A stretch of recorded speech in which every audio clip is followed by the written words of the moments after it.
are going to talk today about giving. So obviously today we're planning on giving to the Hope Program in Afghanistan and the work that's out there. But I wanted to talk a little bit more about giving in general and what it means for us and our attitudes and our hearts and how easy it can be or how hard it can be. So I thought I'd talk about giving and talk about giving to different things. I thought I'd do it in order of difficulty, starting easy, getting harder, a bit like a game. I like my little computer games. I like playing my games on the tube. I like going for the levels, level 1, level 2, level 3, boss levels, and I like beating them. So, I thought sometimes it's easier to give in some areas than others, and I thought we'd take through those levels today. Just a quick question to you all. What do you think is the enemy of giving? Not the opposite, the enemy. Kate? Selfishness. Absolutely, that's a good answer. Any other answers we have here? Sorry? Fear. Okay, yeah, great answer. Okay, again? Self-centered, absolutely. Great answer. Okay, so absolutely. So taking, selfishness, self-centeredness. Oh, another one from Kate. Kate's just listing my qualities, it's okay. For the benefit of the recording, Barry is saying that Kate is listing Barry's qualities. Fear, yes, we talked that one. There we are. Oh, there we are. I think another one that I was thinking this through, and I think actually a real enemy of giving is actually apathy. Okay. Doing nothing is worse than doing something that's right. I think discontentedness. Discontentedness. Okay, interesting. You're content. Okay. Yeah. Okay, so discontentedness is another thing as well. Okay, interesting. So let's go on this. Oh, Simon? Not feeling compelled to give. Not feeling compelled to give. Okay, so you're not feeling the need to give. Okay. Nobody's, captured your heart, Yeah. And then you want to give. So nobody capturing your heart to give. Well, that's great because that's my job today for this sermon. So moving on. So giving. Level 1, giving to the poor and needy. Now, why have I made this the easiest thing to put up? Why have I said that? Okay, so I'm going to ask for a show of hands. Anybody who doesn't think we should give to the poor, put your hands up. Yeah, okay. Oh, Asagi is playing devil's advocate. Sorry, it depends on why. That's a really good point there, Asagi. But I think, in general, if somebody said there is a person with genuine need, there's a person with genuine poverty, we would feel like, yes, we should give. Now, how much we give, how often we give, those are all bigger questions. But in terms of the should we give, I think the answer would be, yeah, we kind of know we should. It was interesting doing the food bank collection yesterday at Tesco's in Watford. And it was really interesting, just standing there, and all you were doing was handing out a leaflet saying, if you can buy something for us, we'd be really appreciative. That's all we were doing. Nothing, no pressure. No, nothing high pressure, nothing like, your face, give it to us, you must give us food, you must give us money, just a request. And there were 3 types of people. There were the slightly disinterested, not really focused on the shopping, not really this and that. There was the engaged people like, yeah, I'll take one. And there were the people who were like heads down, deliberately avoiding, I must go past. And I know, I've been in this situation where I've been that person. I walked past, and because I've got other things to do, and I don't want to be bothered. But actually, it almost requires more effort sometimes to not to give to the poor and needy, because you have to make a conscious decision. I'm not going to give, and that it's a guilt thing. It's not an unnature to turn away people who are poor and needy. It's unnature to feel like we need to help, and that's why people feel guilty. They walk past and go, I don't want to give, I can't give, but I feel guilty about it. And that's not a that's just the way, that's our nature. And I think biblically, we're very clear on the biblical commands about giving to the poor and needy. You know, there's some really clear ones here. Deuteronomy. There will always be poor people in the land. Therefore, I command you to be open-handed towards your brothers and towards the poor and needy in your land. You know, way back when Israel was kind of being formed and the rules were being created, you know, it was a core instruction with God that, you know, you need to look after the people who are needy in your land. You know, you need to do it. And in John 12:8, this is a verse I find particularly interesting. From Jesus, Jesus is saying, you will always have the poor with you, but you will not always have me. Sometimes I find that problematic. Is Jesus saying that poverty is not solvable? Is Jesus saying that poverty, you know, we can't solve it? And we'll come back to that in a second. In Acts 10, this is incredible. Cornelius is the person who introduces Gentiles to Christianity. Cornelius is the gateway for the Gentiles to be given the gospel. And he's primarily described as somebody who loves both God and the poor, who gives gifts to the poor. And when the angel comes to him, he says, your gifts to the poor and your prayers have been recognized by God. You know, so these are, you know, the poor and needy are close to God's heart and close to, you know, to what we should be feeling as Christians. So let's go back to John 12:8. You will always have the poor with you, but you will always have me. And I kind of look at that and think, is Jesus saying we can't solve poverty? Is Jesus saying that this is an issue which is beyond our control? But I think, for me, I had to sort of step back and say, what do I think of with poverty? What do I think of needy? Do I look at poor people and think of them as different to me? Do I look at them and say, poverty, that's a problem that a section of society has? Poverty, is that a problem which is unsolvable? And it's a difficult one. But I think for me, it's about the respect to have to other people. And see, poverty is an issue for everybody individually. And it's not necessarily going to last all the time. You know, poverty might be could well be a temporary thing. And it's us, where we can, and need as well can be a thing where we can get in and help ourselves. I look at myself, my own situation last year. I lost my job unexpectedly. Sarah wasn't working. We were suddenly in a situation where our funds were running out with nothing in the in the pipeline. You know, I was frantically looking for work, but I was looking for work as somebody who had been sacked. It wasn't made redundant. I'd been sacked 3 months into a new job. It didn't look good on my CV. It's one of those sort of situations. Think, you know, I'm potentially facing a very different set of circumstances and Sarah was looking for work as well, but she hadn't been working for 7 years. Suddenly our situation completely changed.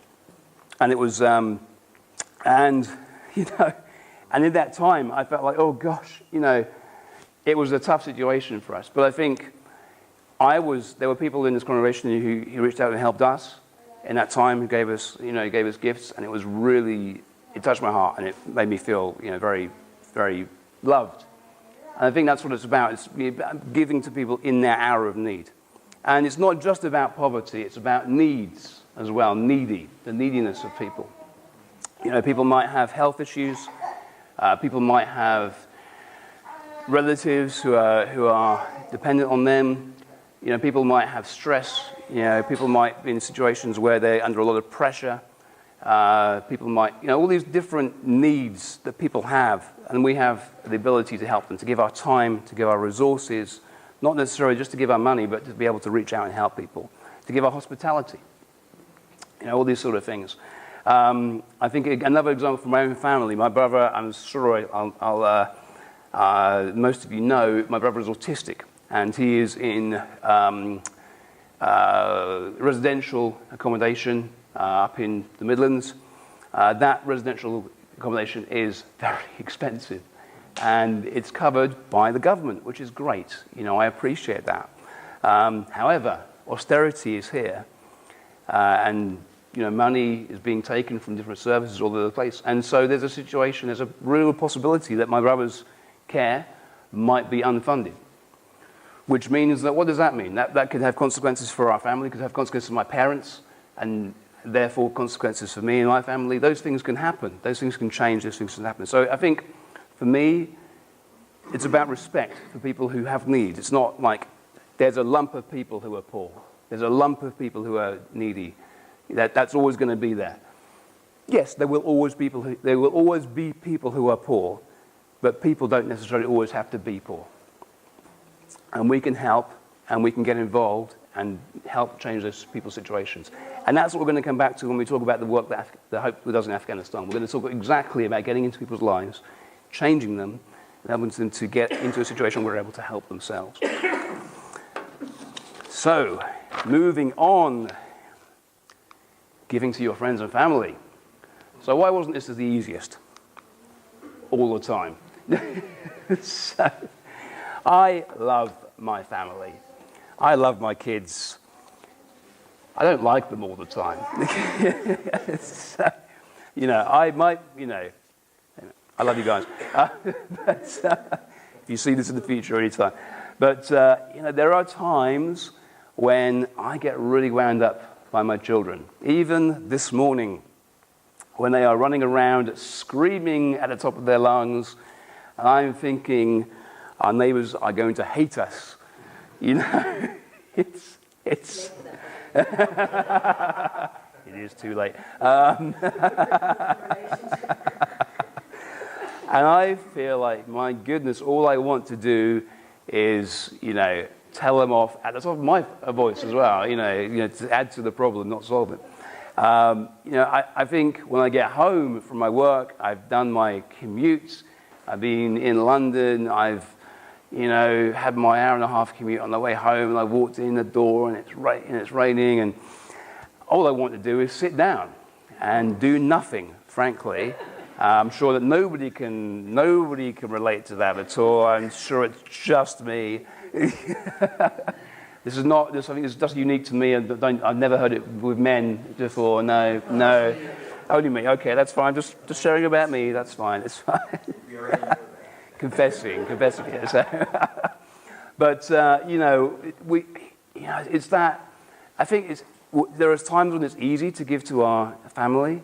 There are times when it's hard, and there are times where we're tempted to, as men, sometimes we're tempted to be to take our own back on our kids, And I think this is a great one for us dads, Fathers, do not exasperate your children. Instead, bring them up in the training and instruction of the Lord. I think it's easy for us to think like, you deserved it, you brats. Let me wind you up. Let me get my own back. Let me have some respect.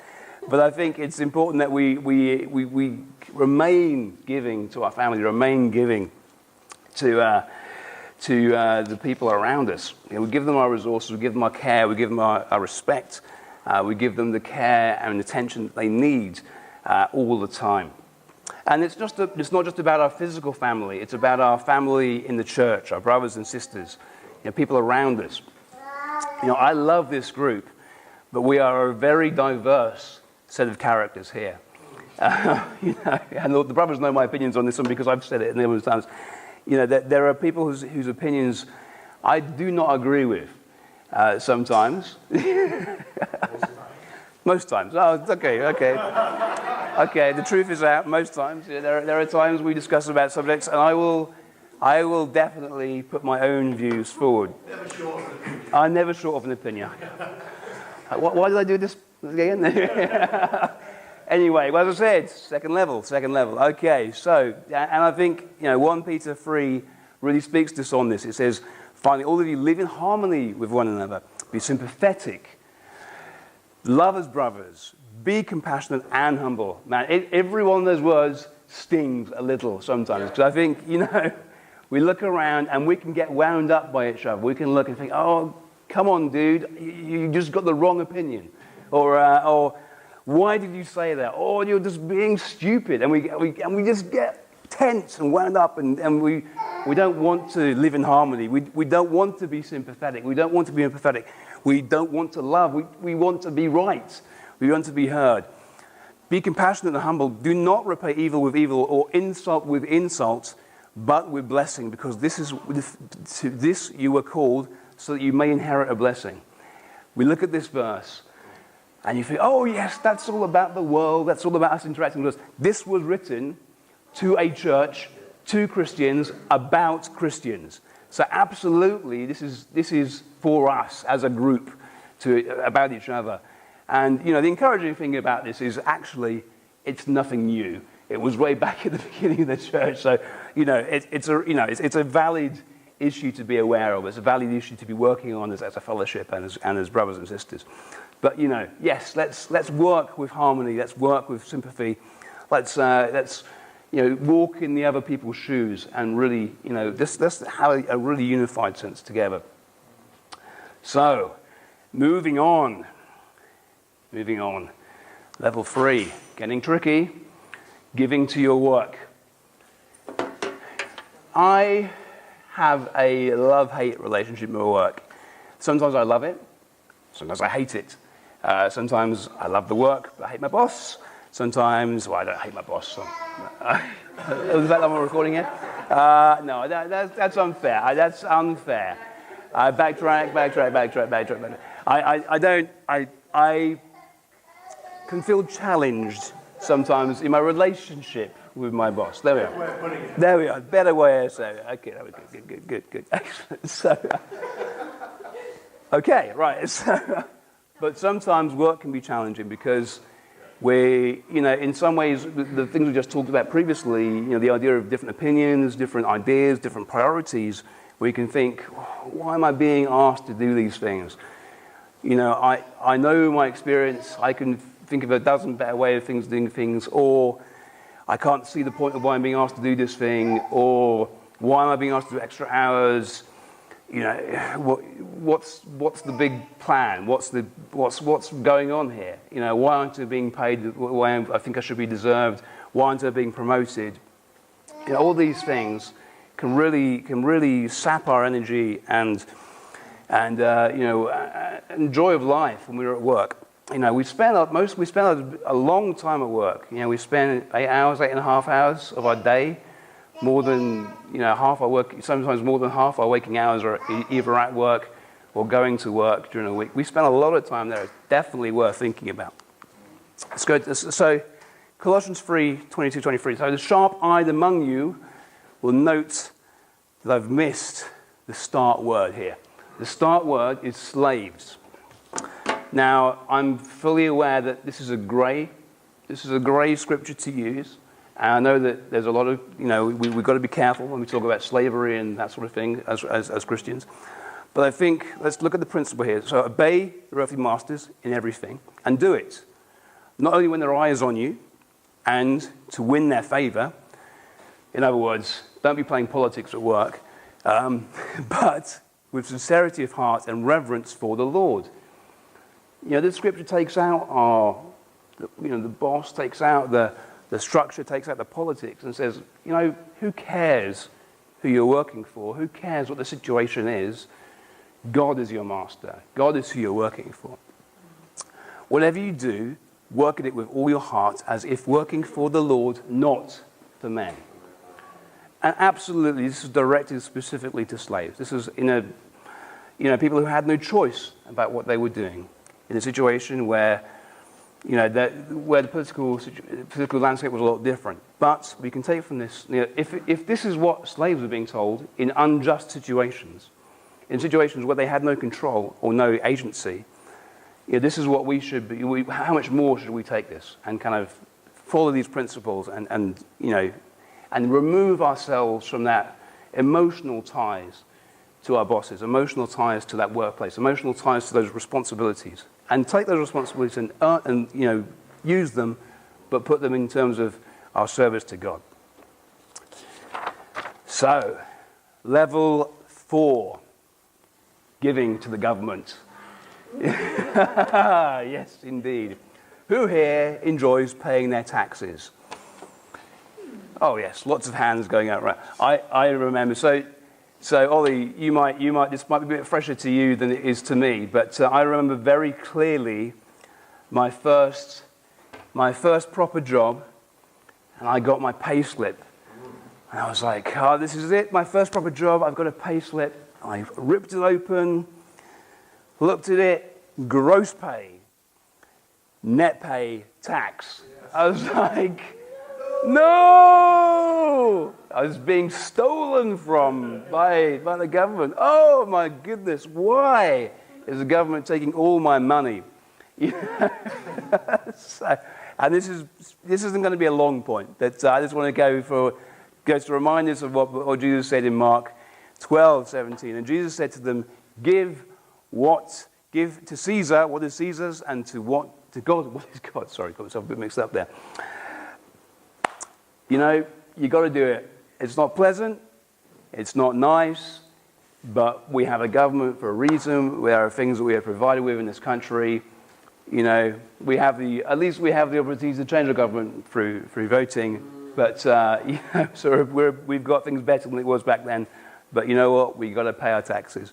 We've got to pay our taxes and keep ourselves separated. Don't, you know, I think we need to focus on on the godly things of God, and just pay our taxes and get on with it. And you know what? Let's talk about taxes here for a second. With our gifts today, we can get a little bit of that tax back by gift aid. We'll talk a little bit about that, and we'll talk about the practicals. But the government does give us back in some ways as well what we give to them. Level 5, elite level, giving to our enemies.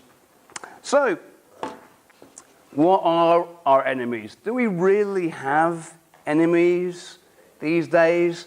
Are there people out to kill us, apart from, insults from the front row?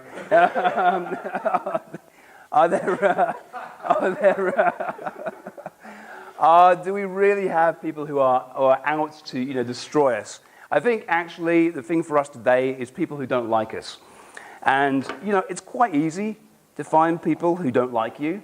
You just have to make a comment on a Facebook post, and plenty of people will share their opinion about your opinion and yourself, and all those sort of things, or the things they think you stand for. And it's very easy to get very offended by those sort of things. Let's take a look at a verse here. So Luke 6:27 to 30. I put 36 for extra credit, so it goes a bit more about the context there. But the first bit here says, "But I tell you who hear me, love your enemies, do good to those who hate you, bless those who curse you, pray for those who mistreat you. If someone strikes you on one cheek, turn to him the other also. If someone takes your cloak, do not stop him from taking your tunic. Give to everyone who asks you, and if anyone takes what belongs to you, do not demand it back." This goes against a lot of what our current culture is telling us. And am I saying that we should accept abuse? We should say yes to abuse and that kind of stuff? No, that's not what this is saying. And that's not what it's saying. But at the same time, we have to be careful when we defend our rights and dignity that we are not throwing this principle aside. It's for us as Christians, as disciples, to lead the way on here. Nobody's saying to be a doormat. That's not what this is saying. But it is saying we treat people as they don't expect us to be treated. I had an interesting discussion at work the other day about HR and managing people. And one of the comments was said, don't talk to people in the way that you would want to be talked to. Talk to people in the way that they want to be talked to. And I think sometimes in our world today, we're very much about protecting our rights. We're told, protect your dignity, protect your rights, protect this, protect that. Be on the defensive. But again, going back to that previous verse we were talking about, be sympathetic. Look at what other people want. Understand that. And it's about surrender. Our clothes, I got plenty of clothes. Somebody hits me, if they don't kill me, it's a hit. It's unlikely to, it's not going to escalate. It's for us to be the better person. This is a tricky verse. I'm not going to say it's easy, but that's why it's in this section. It's hard. It's hard. When people don't like us, to like them back, and this is what it's saying. We're saying we like people who don't like us. That's what it's really saying. Give them the things they want to take to you, or the things you wouldn't want to give to them. That's what it's saying. Treat them with dignity. I think this is so hard that God does give us a little bit of a motivation. So I'm going to go to the next verse, Psalm 25, 21 to 22, and repeated for good measure in Romans 12:20. I love this verse because it gets to my motivation completely. If your enemy is hungry, give him food to eat. If he is thirsty, give him water to drink. In doing this, you will heap burning coals on his head. I think, I think this is it, right? I mean, God knows that sometimes we need a little bit of motivation, and sometimes our motivations aren't the greatest. And I think I love this fact that this is repeated twice in the Bible. It's like, actually, you're going to frustrate people that don't like you by doing the right things. So you can it's almost like a crazy little form of revenge that you can, by doing good things, you annoy other people, which is a crazy, crazy concept, but it's in the Bible. So I'm going to just leave it there. I'm not going to say too much about that. It's there, interpret it as you wish. So I have a bonus level after this. I did have another level, but I wasn't sure if our faith could take it. Shall I tell you what that other level was? I didn't put it in the sermon, but I just thought about it on my way in this morning. Bonus, secret, super duper hard level is giving to other drivers on the road. It did occur to me on the way here, remarkably enough. I'll let you dwell on that one in your own time. The faith, exactly, your faith. I know it challenges my faith, and I didn't feel comfortable in sharing it because. Anyway, let's go to a bonus level, which is giving to God. Now, this really is the key to all our previous levels. All our current, issues, any problems we have with giving, really can be resolved in our attitude and heart to giving to God. So, in giving, what do we give? What is giving about? Giving our hearts, giving our time, giving our attention, giving our commitment, giving our resources. And let's have a look at Matthew 25:34. For I was hungry, and you gave me something to eat. I was thirsty, and you gave me something to drink. I was a stranger, and you invited me in. I needed clothes, and you clothed me. I was sick, and you looked after me. I was in prison, and you came to visit me. Then the righteous will answer him, Lord, when did we see you hungry and feed you, or thirsty and give you something to drink? When did we see you a stranger and invite you in, or needing clothes and clothe you? When did we see you sick or in prison and go to visit you? The king will reply, I tell you the truth, whatever you did for the least of these brothers of mine, you did for me. It's a self-feeding thing. We love God, we give to God. It's much easier for us to love and give to others. It's much easier. It's become a natural thing. We give to God. We give our hearts to God. We give our resources to God. We give to other people. That's just the way it is. And I think I want to go back to what I said at the start. Actually, for me, the enemy of me giving is me doing nothing. It's apathy. I get tied up a lot of the times with, not that I don't want to give, I want to give, but I feel like, I've got to do this. I've got to do that. How will this be interpreted? Is this giving good or bad? Or I get tied up in busyness, or I get tied up in things. Sometimes for me, I need to learn from others in order to receive and in order to give. I think a great example of this is we were invited last week over to somebody's house, which was amazing. It was great, really, really giving. And I kind of felt like, I'm terrible. Personally, I'm terrible at initiating hospitality. I'm very bad at initiating kind of those things. I'm bad, and I was, And, coming up to Christmas, a lot of kind of Facebook things pop up. And it just occurred to me last night, there's a lot of people, a lot of my old friends, I just need to reach out to. I just need to be giving, see how they are, see what's going on in their lives, see how I can help them. Even if it's just a chat, just a discussion, just how you doing?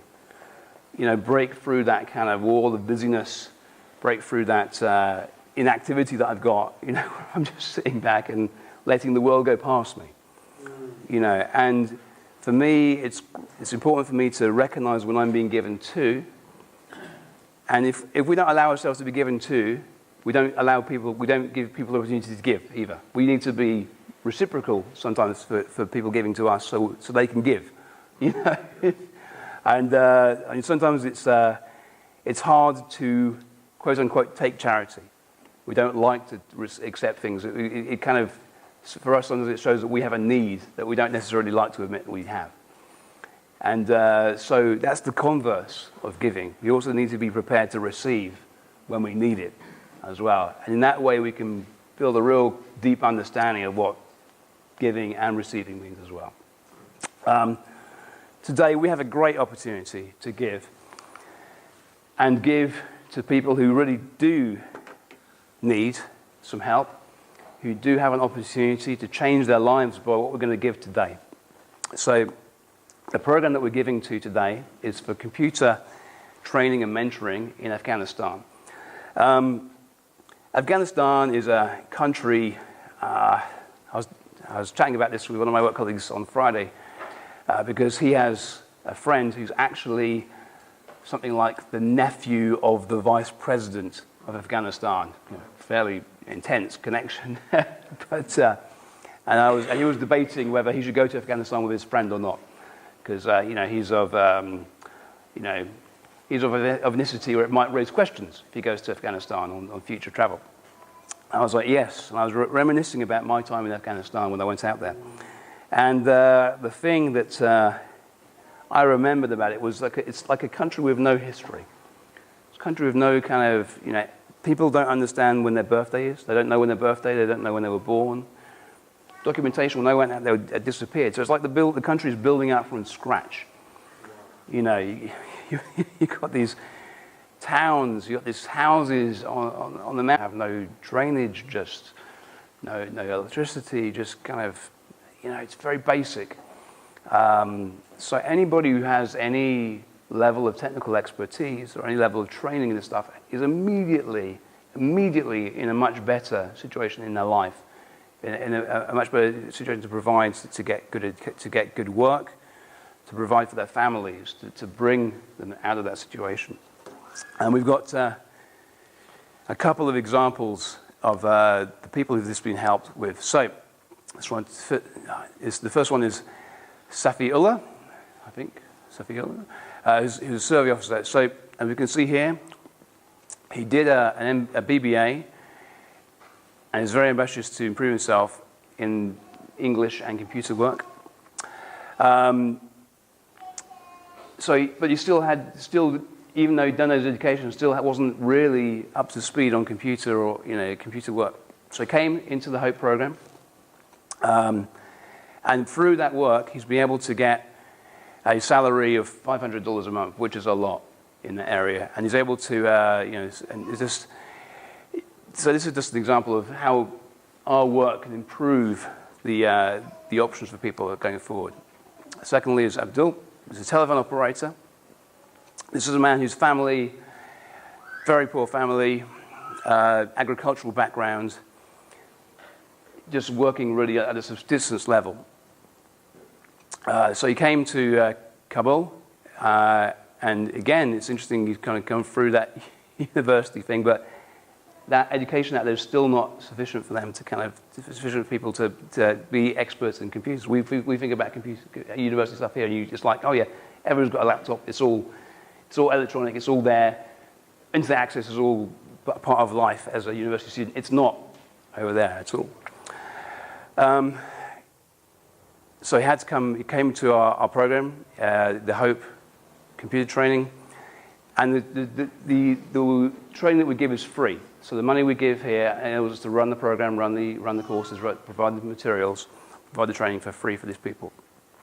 And after this has being able to get a good job, gets paid enough so he can send money home back to his family and ease the burdens there. Thirdly, there's Quasim, who's a personal manager.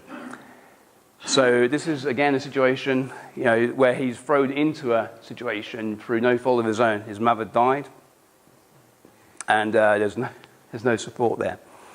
So he's able to come to us, work, get his computer and English skills up and running, and is able to work as a customer care operator. And because motivated and involved, he's able to get promoted, and again is able to change his life and change his outlook and change his prospects for the stuff that we're able to help with by the gifts we give today. So, I want to thank you in advance for the money you're going to give today. It's not all about money, but today we're able to give money today, and it's good for us to give our resources. And so, in terms of practicalities for today, so if you want to give by cash or check, we've got a bag we're going to pass around, and we have in that bag we've got some green envelopes. Can I hold those up? There we are. If you're using check or cash, just put your name and the amount and the details on the check. That'll enable us to get gift aid back. If you want to give anonymously, you don't have to put your name. If you're doing cash, that's fine. I want to give people the opportunity to give anonymously if they want to. That's fine. Online, we have a list. We have a link there. I will send this out by WhatsApp after the service, so everyone should be able to get that. Our guidance is if we're giving over £100, I want to give online, it's better to go through the bank transfer route because we pay 3% on the online giving page. So that's why I haven't done a big QR code, because I just wanted to have a quick think about that. So if you're giving under £100, that's the best option for you, quickest option. And then bank transfer details are there. We'll keep this slide up at the end of the service, and again we will. But that'll be on the WhatsApp as well. So that'll go through. Okay. Does anybody have any questions about this? All quite straightforward? Great. Fantastic. When does this need to be done by? ASAP, really. The bank transfer window is always open for us. We need to put but we're really looking forward to getting it by the end of the year. So if you're in a pay cycle where you want to give it at the end of December, beginning of January, that's will be fine as well. Don't worry about that. You can do that. If you want to give a couple of times over the month, we won't have the ability to take cash and checks here at church. Today will be the way we do it. If you want to. Yeah. So talk to Bronwyn if you want to give cash, but you're not able to do it today, or a check, and you're not able to do it today. That's fine. Talk to Bronwyn. We'll work it out. It'll be fine. I think we want to sort of make sure it's all in by the end of the year, realistically, just so we can kind of get everything balanced out, so we know what funds are going out there. Great. Okay. So what do we have next after this? Thank you, Phil. Thank you.